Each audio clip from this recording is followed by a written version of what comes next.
Magandang umaga po guys. Ayan. Ito na naman si Kuya Well.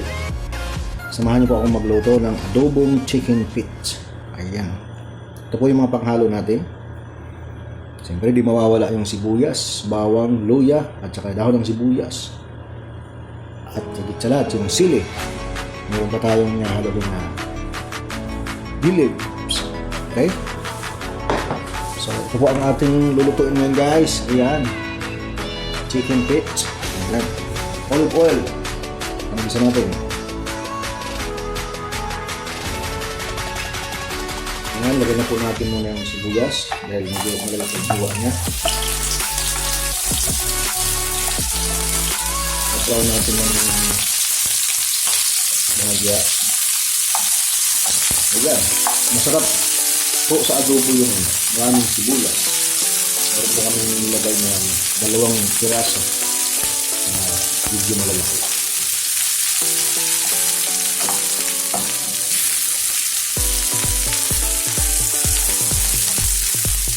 Pabangon natin.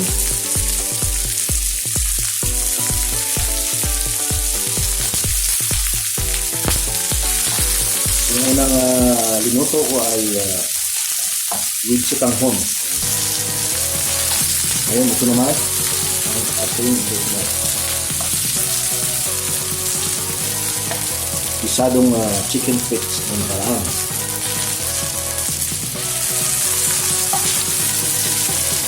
Sunod natin yung bawang.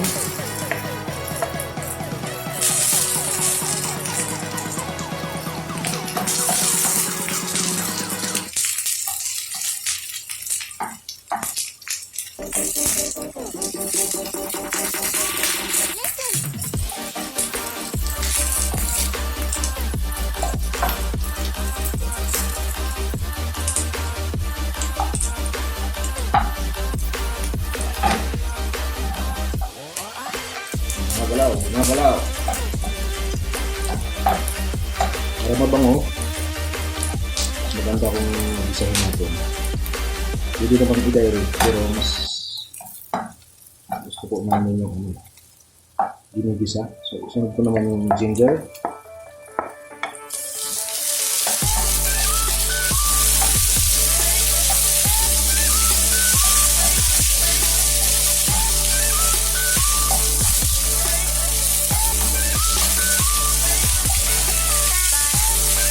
Ayan. Sunod na po natin yung chicken feet. Ayan. Minsan lang po kami ito Ayan po. Ito, isayin na natin siya. Ayan, hinugasan na po namin yun ng hinugasan po namin ng may asin at saka suka.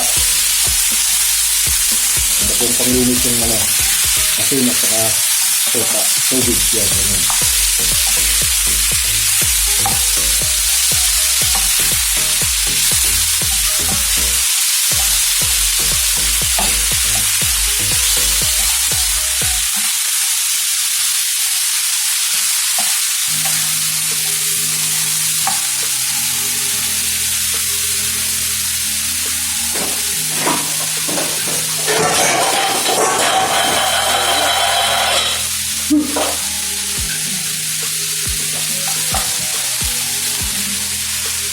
Tapas po muna natin yung bahagya.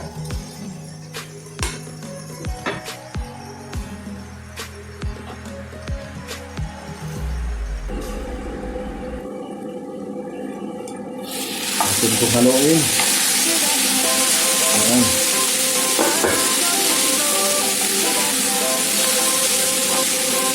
Maraming benefits po guys ang chicken feet ayon sa mga dalubhasa. Nung araw po, hindi po ito dito binibili. Pinamimigay. Pero nung lumabas po yung gano'n balita, marami palang benefits ito. Ayan. Binibinta na ngayon. At saka talagang masarap naman po siya. Masarap. Pwedeng pang ihaw-ihaw, barbecue, adobo, pwedeng sinabawan, isa. Pwede.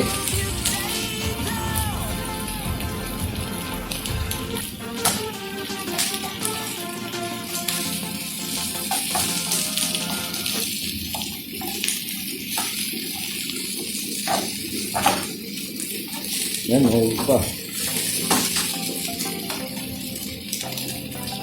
Okay. So, lagyan na po natin ng konting tubig. Alam niyo po, medyo masarap sa adobo yung may kunting sabaw. May sabaw. Sabi nga ng karamihan, sabaw lang, ulam na.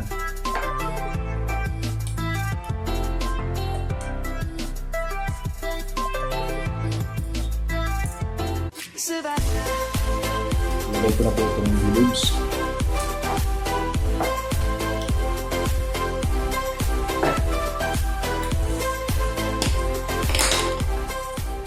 Dahil yung aming paminda nandito sa loob nito, hindi matanggal-tanggal, durugin ko na lang.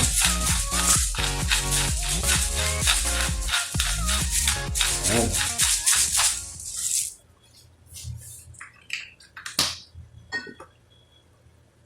Ilagay ko na rin po yung sili. Mga Kabicolano, mga Kabisaya, mga Tagalog, kung saan yung sulok ng mundo sa Pilipinas. Ayan. Chicken feet.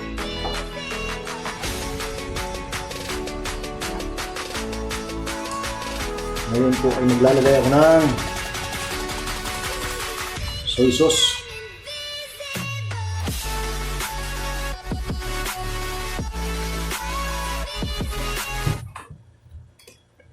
Lagyan din po natin ng konting suka.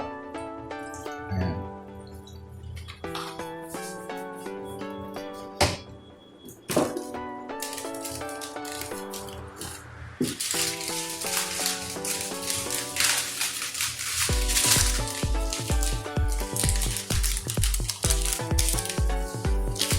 Lagyan ko na rin ng magic sarap. Lagyan.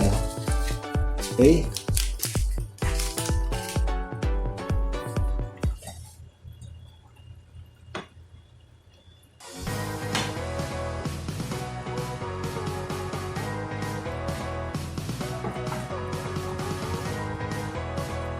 Kung gusto po nating medyo manamis-namis, pwede po tayo maglagay ng sugar. Para yung asim niya at saka yung tamis na lalaman, nakakalo. Sabi ng ating pruta, sarap daw yung ganun na manamis-namis. So, takpan po muna natin. Ayan ha.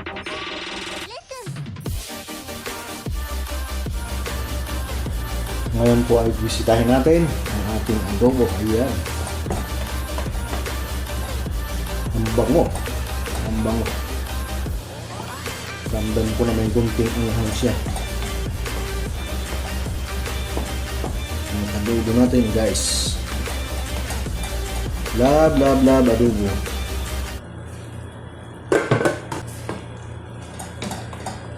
Ngayon naman ay lasahan po natin yung ating sabaw.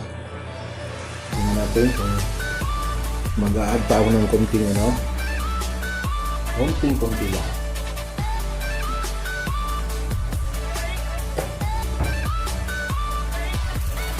Dagdag pa tayo ng konting suka. Okay. Lagyan din natin ng sabaw pa dahil masarap yung may sabaw.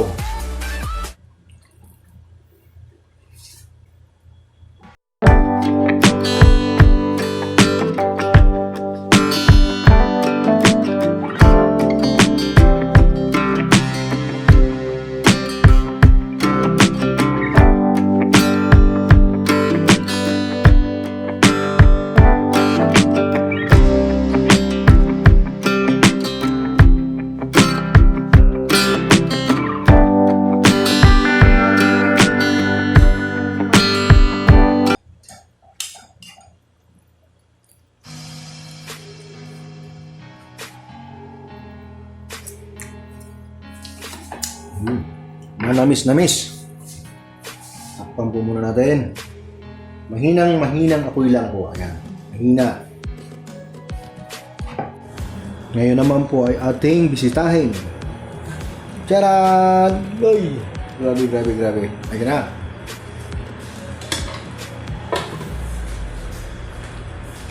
Ayan na ang ating adobo.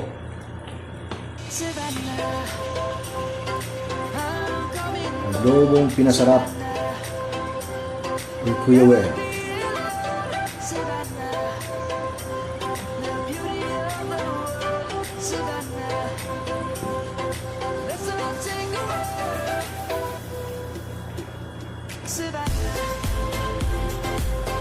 Ayan.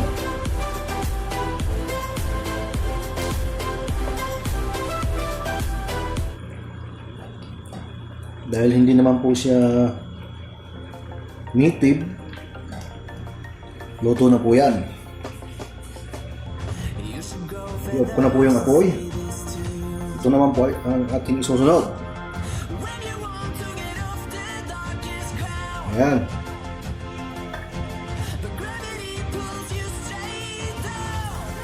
Yan po yung ating adobo.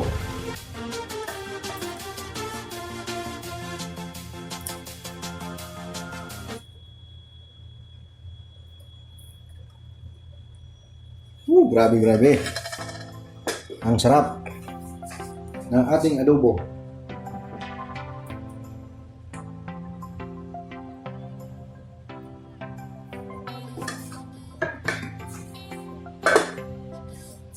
So guys, dito na po nagtatapos ang ating cook today. Maraming salamat sa inyo. Patuloy po nyo suportahan ang channel ni Kuya Wel. Salamat sa inyong pagmamahal, sa inyong mga ayuda. Maraming salamat in advance sa mga nagpalipad, saka mga nagpalipad na po sa inyong nag-video. Kasama kayo sa ating tagumpay. Kung tagumpay, lulo binilog na tagumpay sa mga ito. Kasama kayo. Isa kayo sa mga kabahagi nito. Hindi ko magagawa, wala ang channel ko yun, wala ako kung wala ka. Thank you. Ayan po ang ating finish for today. Maraming salamat. Bye-bye.